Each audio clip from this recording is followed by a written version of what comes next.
என் தங்க பிள்ளையே, இன்று நான் சொல்வதை முழுவதுமாக கேட்டுவிட்டால் 1 மணி நேரத்தில் நீ நினைத்த வேண்டுதலும் உனக்கு ஒரு நல்ல செய்தியும் இந்த வாராகி தாயானவள் கொடுக்க போகிறேன். அதனால் நினைத்தது நடக்க வேண்டும் என்றால் இந்த வாராகி தாயின் வாக்கை முழுமையாக கேட்க வேண்டும். என் வாக்கை ஏன் கேட்க சொல்கிறேன் தெரியுமா? சில விஷயங்கள் உன்னை தேடி வரப்போகிறது. அதுவும் நல்ல விஷயங்கள் எல்லாம் வரப்போகிறது. சில தேவையில்லாத கவலைகளை எண்ணி அதை நீ வாழ்க்கையில் தவறவிட்டு கூடாது. அதனால்தான் என் தங்க பிள்ளை வரக்கூடிய மிக முக்கியமான விஷயத்தை முன்னால் தெரிவித்து இதை நீ பயன்படுத்தி கொள்ள வேண்டும். வாழ்க்கையில் சில விஷயங்கள் உனக்கு ஏமாற்றம் நடந்திருக்கலாம், சில துரோகம் நடந்திருக்கலாம். அந்த கவலையிலே எண்ணி எண்ணி உட்கார்ந்து கொண்டிருந்தால், தாயே எனக்கு நல்ல விஷயத்தை நடத்தி கொடுங்கள், என் வேண்டுதலை நடத்தி கொடுங்கள் என்று நீ கேட்கும் பொழுது கவலையில் உட்கார்ந்து கொண்டு கண்களை மூடிக்கொண்டிருந்தால் நான் கொடுக்கக்கூடிய நல்ல விஷயம் உன் கண்ணெதிரே இருந்தாலும் எப்படி தெரியும் என் தங்க பிள்ளையே? அதனால்தான் முதலில் நீ கண்களை துறக்க வேண்டும். அப்படி துறக்க வேண்டும் என்றால் இந்த வாராகி தாயின் வாக்கை முழுவதுமாக கேட்க வேண்டும். ஒரே முறை முழுவதுமாக கேட்டுப்பார். உன்னுடைய ஒவ்வொரு மறுகணமே நல்ல மாற்றங்களும் நல்ல செய்திகளும் 1 மணி நேரத்தில் நிச்சயமாக உன்னை தேடி வரும். இது வாராகி தாயின் சத்திய வாக்கு என் தங்க பிள்ளையே. அதனால் கவனமாக கேட்பாயா அல்லது அலட்சியம் செய்வாயா என்று உன்னுடைய விருப்பம். ஆனால் என் தங்க பிள்ளை கேட்ட வேண்டுதலையும் கேட்ட விஷயத்தையும் நடத்தி கொடுப்பது இந்த தாயின் வாக்காகும், தாயின் கடமையாகும். ஆனால் கேட்கக்கூடிய விஷயத்தை கவனமாக கேட்க வேண்டும் என் தங்க பிள்ளையே.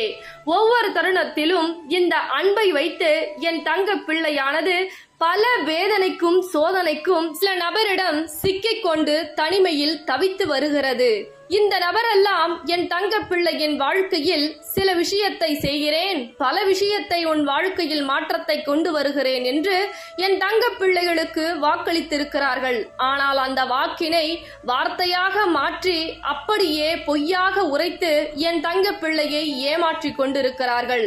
இது எல்லாம் பொறுத்து கொள்ள முடியாமல் தான் என்று என் தங்க பிள்ளை என் வாழ்க்கையில் வந்து, தாயே என் வாழ்க்கையை காப்பாற்றுங்கள், எனக்கு சில விஷயம் பிடிக்கவில்லை, ஏனோ எதுவோ சரியில்லை என்று என் தங்க பிள்ளை எனக்கு வாழ்க்கையில் என்ன நடக்கிறது என்றே தெரியவில்லை தாயே.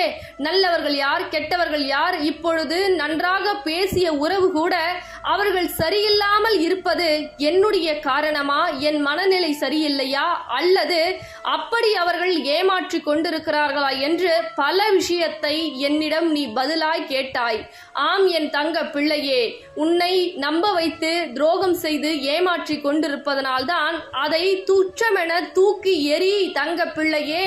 உன் வாழ்க்கை முழுவதும் அது நரகமாக மாறிவிடும் என்று நான் சொல்லி பார்த்தேன், நீ புரிந்து கொள்ளவில்லை. அதனால்தான் சிறு லீலைகள் செய்து உன்னிடம் இருந்து அந்த உறவை பிரித்து வைத்திருக்கிறேன். காரணம் என்ன தெரியுமா? அவர்கள் உண்மையான அன்பிற்கு உன்னுடன் இல்லை தங்க பிள்ளையே. ஒரு சொத்திற்கும் பணத்திற்கும் அழகுக்கும் ஆசைப்பட்டு அவர்கள் வாழ்ந்து வந்தார்கள்.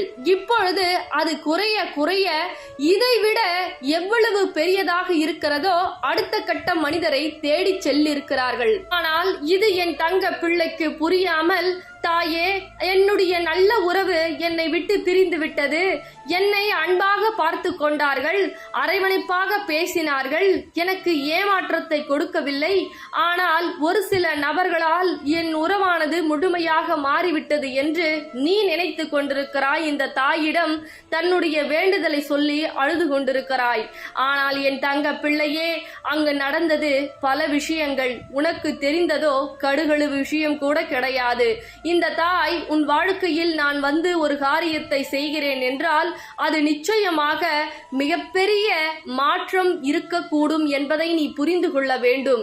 உன்னை ஏமாற்றியவர், துரோகம் செய்தவர், கண்ணீருக்கு காரணமாக இருப்பவர்கள், அவர்களுடைய சுயநலத்திற்காக உன்னை பயன்படுத்தி கொள்ளக்கூடிய நபரெல்லாம் வேண்டுமென்று நீ அழுது கொண்டிருக்கிறாய். ஆனால் உன் தாயோ உன் எதிர்காலத்தில் இந்த நபரெல்லாம் உன்னுடன் இருந்தார்கள் என்றால் உனக்கு மிகப்பெரிய விஷயத்தை செய்ய நான் காத்து கொண்டிருக்கிறேன். ஆனால் கனப்பொழுதில் நீ கண்ணீர் விட்டு, வாராகி தாயே, என் வாழ்க்கையில் இப்படியெல்லாம் நடக்கிறது என்று கனப்பொழுதில் இந்த தாயை தவறாக புரிந்து கொண்டிருக்கிறாய்.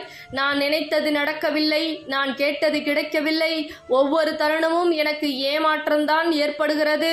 தாயே, இன்னும் எவ்வளவு நாட்கள் தான் என் வேண்டுதலை நிறைவேற வேண்டும் என்று நான் காத்து கொண்டிருக்கிறேன். தாயே, ஒவ்வொரு விஷயத்திலும் நான் ஏமாற்றத்தை தான் சந்தித்துக் கொண்டிருக்கிறேன். என்னை பல நபர் ஏமாற்றி கொண்டிருக்கிறார்கள். ஆனால் அவர்களுக்கு நான் எப்படி சொல்லி புரிய வைப்பேன்? அப்படி என்று பல குழப்பத்திற்கு நீ ஆளாகி இருக்கிறாய். ஆனால் நான் சொல்வதை கேள் என் தங்க பிள்ளையே, குழம்பிக் கொள்ளாதே. பொறுமையை கடைபிடிக்க வேண்டும். ஏனென்றால் பொறுமையில்தான் நல்லவர்கள் யார் கெட்டவர்கள் யார் என்று உன்னால் நிதானமாக புரிந்து கொள்ள முடியும். அதே போல் அவசரப்பட்டு உன் வாழ்க்கை முடிந்துவிட்டது என்று எண்ணம் கொள்ளாதே. அதே போல் கடைசி வரை இந்த கஷ்டம் எனக்கு நிலைத்திருக்கும் என்று அப்படியே முழுமையாக நம்பாதே. இந்த கஷ்டமானது உன் வாழ்க்கையை உயர்த்தி கொடுக்க வந்திருக்கிறது. இந்த வாராகி தாயானவள் நல்லது எது கெட்டது எது, துரோகிகள் யார் எதிரிகள் யார் என்று அனைத்தையும் இந்த கஷ்டகாலத்தில் என் தங்க பிள்ளைக்கு கண்முன்னே புரிய வைப்பேன், உனக்கு தெரிய வைப்பேன். நீ அனைத்தையும் கற்றுக்கொள்ள வேண்டும். எவரிடமும் கையேந்தி நிற்கும் அளவிற்கு உன் வாழ்க்கையை நீ வாழக்கூடாது. மற்றவர்கள்தான் உதவி என்று உன்னிடம் கையேந்த வேண்டும். ஏனென்றால் என் வாராகி தாய் பிள்ளையாவாய் நீ. ஒவ்வொரு தருணத்திலும் வாராகி தாய் பிள்ளை அடுத்தவரிடம் கையேந்தலாமா? அடுத்தவர் அன்புக்கு பிச்சை எடுக்கலாமா? அடுத்தவரை புரிந்து கொள் என்று போராடி கொண்டிருக்கலாமா? என் தங்க பிள்ளையே, புரிபவர்களுக்கு நீ கண்ணீர் வடித்து கொண்டுதான் புரிய வைக்க வேண்டும் அல்ல. உண்மையான அன்பு இருந்தால் வார்த்தைகளே பேசும், கண்களே பேசும். ஆனால் உள்ளத்தில் பணத்தாசையும் பொருளாசையும் அதே போல் அழகு ஆசை இருந்தால் உன் உள்ளமும் தெரியாது, உன் உள்ளமும் புரியாது. அப்பேற்பட்ட மனிதரை தான் நீ தேர்ந்தெடுத்து விட்டாய். கவலை கொள்ளாதே. வாழ்க்கையில் பல தவறுகள் செய்தாலும் பலவிதமாக திருத்திக் கொள்ளலாம். ஆனால் செய்த தவறையே மறுமுறை செய்தால்தான் அது உன்னால் திருத்தவும் முடியாமல் திருந்தவும் முடியாமல் சில விஷயங்கள் இருக்கிறது. ஆனால் நான் திருத்துவதற்காக உன் வாழ்க்கையில் வந்திருக்கிறேன். நிச்சயமாக உன் வாழ்க்கையில் நீ திருந்துவாய். பல நபருடன் உனக்கு ஏற்பட்ட கசப்பான விஷயங்களோ அதே போல் கசப்பான அனுபவங்களோ யாரிடமும் அதிகமாக பகிராதே. அதுவே உனக்கு தேவையில்லாத பிரச்சனையை கொண்டு வருகிறது. நான் சொல்வதை கேள். எந்த கஷ்டமாக இருந்தாலும் உனக்கு நடந்த கொடுமை என்னவென்று எனக்கு தெரியும். எப்படி நியாயத்தை வழங்க வேண்டும் என்று எனக்கு தெரியும். அதே போல் உன்னுடைய ஆழ் மனதில் என்ன தேவைகள் இருக்கிறது என்பதையும் இந்த வாராகி தாயானவள் அறிவேன். எப்பொழுதும் ஒரு குழந்தை ஒரு தாயானவள் எதை கொடுத்தால் சந்தோஷப்படும் என்று உன்னுடைய தாயை விட இந்த வாராகி தாயானவளுக்கு உன் எதிர்காலமும் தெரியும்.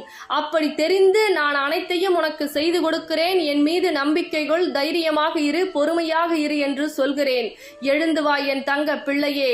இந்த கஷ்டத்தில் இருந்து, மீளாத துயரத்தில் இருந்து நீ கண்டிப்பாக எழுந்து வர வேண்டும். இந்த கஷ்டத்தில் இருந்து எழுந்து வர வேண்டும். உந்தன் தாய் கரங்களை நீட்டிக்கொண்டு காத்து கொண்டிருக்கிறேன். இனிமேல் இந்த கஷ்டத்தில் மூழ்கடித்து யாரையும் எதற்காகவும் அதிகமாக அன்பு வைத்து வாழ்க்கையில் நொந்து போகாதே. எந்த உறவாக இருந்தாலும் அளவோடு இரு. அளவு என்பது வாழ்க்கையில் மிக மிக முக்கியம். அளவு இருந்தால்தான் உன்னால் சில விஷயத்தில் இருந்து கடக்க முடியும். அதனால் ஒவ்வொரு உறவிலும் அளவோடு பழகு, அளவோடு பேசு. என் தாய் இருக்கிறார்கள், எனக்கு என்ன கவலை என்று அப்படியே கர்வமாக உன் கடமைகளை செய்து வா. எந்த ஒரு செயலாக இருந்தாலும் பல நபர்கள் பலவிதமாக பேசுவார்கள். அந்த பல பேச்சுக்களை உன் சிந்தனையிலும் எண்ணத்திலும் ஒரு கடுகளவு கூட நுழைய விடாதே. ஆனால் இந்த வாராகி தாயின் வாக்கை முழுவதுமாக கேட்டு எப்பொழுதெல்லாம் உனக்கு கஷ்டமாக இருக்கிறதோ அந்த தருணத்தில் எல்லாம் வாராகி தாயே, எனக்கு கஷ்டமாக இருக்கிறது, எனக்கு நீங்கள் துணை இருக்க வேண்டும், நான் செய்யக்கூடிய காரியத்தில் வெற்றியை கொடுங்கள் என்று தைரியமாக உனக்கு என்ன உதவிகள் வேண்டுமோ அந்த நேரத்தில் அப்படியே கிடைக்கும். நீ நினைத்தது நடக்கும். உன் வாழ்க்கையில் மகிழ்ச்சியும் மங்களமும் அனைத்தையும் வெற்றிகளையும் கொடுக்க நான் நிச்சயமாக உன்னை தேடி வருவேன். காரணம் என்ன தெரியுமா? நீ செய்த நல்ல காரியம், உன் நல்ல மனது எப்பொழுதும் அடுத்தவருக்கு கெடுதல் நினைக்க கூடாது என்ற அந்த நல்ல எண்ணத்திற்காக தாயே, வாராகி தாயே என்று என்னை ஒரு முறை கூப்பிட்டால் மறுகணம் உன் கண் முன்னே காட்சி கொடுத்து என்ன தேவை தங்க பிள்ளையே என்று இந்த வாராகி தாயானவள் உன்னிடம் கேட்பேன். இது இந்த தாயின் சத்திய வாக்கு. அதனால் நான் சொல்லிய அனைத்து விஷயங்களும் நீ கடைபிடிக்க வேண்டும். இந்த கஷ்டத்தில் இருந்து வெளிவர வேண்டும். இதுதான் இந்த தாயின் ஆசையும் கூட. அதனால் வருவேன் என்று நீ எனக்கு குறு மெசேஜை அனுப்பிவை. பிறகு கஷ்டத்தில் இருப்பவர்களுக்கெல்லாம் இந்த பதிவினை உன் பொன்னான கரங்களால் பகிர்ந்துவிடு என் தங்க பிள்ளையே.